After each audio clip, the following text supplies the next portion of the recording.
Mbote. Aujourd'hui, nous allons apprendre quelques termes et les choses qu'on utilise dans la cuisine en Kikongo. Moi, c'est Mutangi Zulu et je suis passionné de cette langue Kikongo. Si vous souhaitez approfondir votre apprentissage en Kikongo, je suis en train de préparer un cours qui commence au mois de janvier. Je vous laisse mes coordonnées dans la barre de description. Alors, pour soutenir cette chaîne, n'oubliez pas de liker cette vidéo. Ça ne coûte rien, mais ça m'aidera beaucoup. Alors, nous allons commencer par Kikuku. Kikuku, c'est la cuisine en Kikongo. Et Kikuku vient du mot Makuku. Makuku, c'est les 3 pierres qu'on utilise ou bien qu'on utilisait pour préparer là où on déposait la marmite. Alors, d'où même vient l'expression Makuku Matatu Malamba Congo. C'est-à-dire les 3 pierres qui préparent le Congo. Bon, pour traduire littéralement, mais ça signifie juste que personne ne peut réussir sans l'aide de l'autre. C'est-à-dire si on enlève une pierre, la marmite tombe. Il faut qu'il y ait 3 pierres pour que la nourriture puisse bouillir, pour que les gens puissent manger. Donc, personne ne peut réussir seul. Il faut toujours travailler avec les autres. Donc, c'était juste là pour apprendre aux gens la notion de la solidarité. C'est pour cela qu'on dit que Makuku Matatu Malamba Congo. Voilà. C'était juste une petite parenthèse. Et après, nous avons Kinzu ou Nzungu. En fait, Kinzu, c'était une calebasse qu'on appelait, vous savez, en ancien temps, on préparait avec des calebasses. Et aujourd'hui, on dit Nzungu, c'est-à-dire la marmite, les marmites qu'on utilise aujourd'hui. Nzungu. Et au pluriel, on dit Bikinzu ou Zinzungu. Alors, ce qu'il faut comprendre, que le Kikongo, c'est une langue à préfixe. C'est-à-dire, les mots changent avec des préfixes, c'est-à-dire pluriel, des adjectifs, ça change avec des préfixes. Par exemple, ici, quand je dis Kinzu, et quand on ajoute Bikinzu, ça devient pluriel, c'est-à-dire beaucoup de calebasses. Et Zinzungu, ça devient pluriel, beaucoup de marmites. Alors, pour comprendre ça, il n'y a pas vraiment une règle, mais c'est juste au fur et à mesure quand tu apprends, tu parles, ça deviendra automatiquement. Ok, ici, je vais utiliser qui, je vais utiliser bi ou je vais utiliser zi. Il y en a tellement beaucoup. Donc, voilà.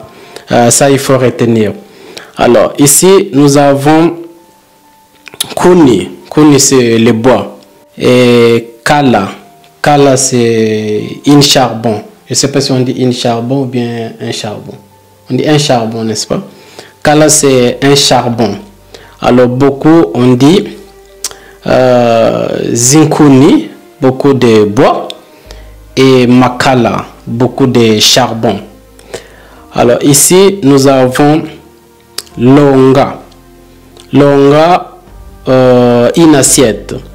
Et ici, les assiettes ou des assiettes, on dit malonga. Vous voyez, ici, on ajoute ma. Ma. Le préfixe ma, ça devient pluriel. Donc ça, il faut faire attention et surtout, il faut retenir à chaque fois. Alors ici, nous avons nzalu. Nzalu, c'est une cuillère. Et ici, nous avons zinzalu, le cuillère. On ajoute zi, ça devient pluriel. Et ici, nous avons soma, une fourchette. Quand on ajoute zi, ça devient zinsoma, des fourchettes. Alors ici, nous avons mbele. Mbele, c'est le couteau. Et ici, nous avons zimbele. Quand on ajoute zi, ça devient pluriel. Zimbele. Alors ici, nous avons tuntu, evo, mboata. Evo, c'est ou mboata. Alors ici, quand on ajoute le préfixe zi, ça devient zintuntu, des bouteilles. Et zimboata, toujours des bouteilles. Alors ici, nous avons kopo, evo, mbungu. Evo, c'est où? Kopo, c'est comme un gobelet, c'est-à-dire un gobelet, ou bien mbungu. Et quand on ajoute zikopo, ça devient des gobelets, beaucoup de gobelets. et zimbungu. Bon, c'est la même chose, beaucoup de gobelets. Alors ici, nous avons sesa. Sesa, c'est un balai qu'on utilise pour balayer. Sesa, on dit sesa. Et au pluriel, ça devient bisesa. Ici, nous avons mesa, zimeza, c'est-à-dire une table, des tables, zimeza. Et ici, nous avons kiando. Kiando, c'est une chaise. Et au pluriel, ça devient bikiando, c'est-à-dire on ajoute bi. Bikiando. Mais si on veut raccourcir, on dit biando. Biando. Alors, là, j'ai écrit quelques phrases pour essayer un peu de comprendre ce qu'on vient d'apprendre ici. Alors, ngena mukikuku. Je suis dans la cuisine. Ngeti lamba madia. Je prépare la nourriture. Toi la malonga. Amène les assiettes. Tula nzalu ye malonga mumeza. Mets les assiettes et le cuillère sur la table. Mbele yayi yena meno. Bon, meno c'est les dents, mais on dit aussi tranchant, c'est-à-dire meno. Donc mbele yayi yena meno, c'est-à-dire un couteau tranchant. Tuntu wa vino, une bouteille de vin. Tuntu wansamba, une bouteille de vin de palme. Tuntu wa lunguila, une bouteille de vin de canne à sucre. Ngena yensato, j'ai faim. Ngena yempuila, j'ai soif.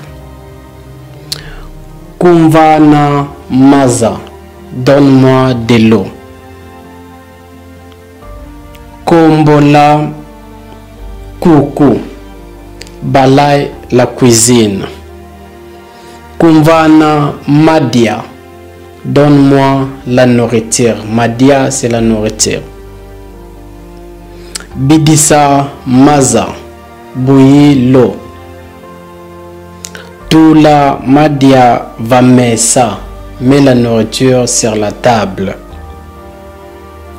Dia Kwambote, bon appétit. Alors merci pour aujourd'hui. Pour plus de vidéos, n'oubliez pas de vous abonner.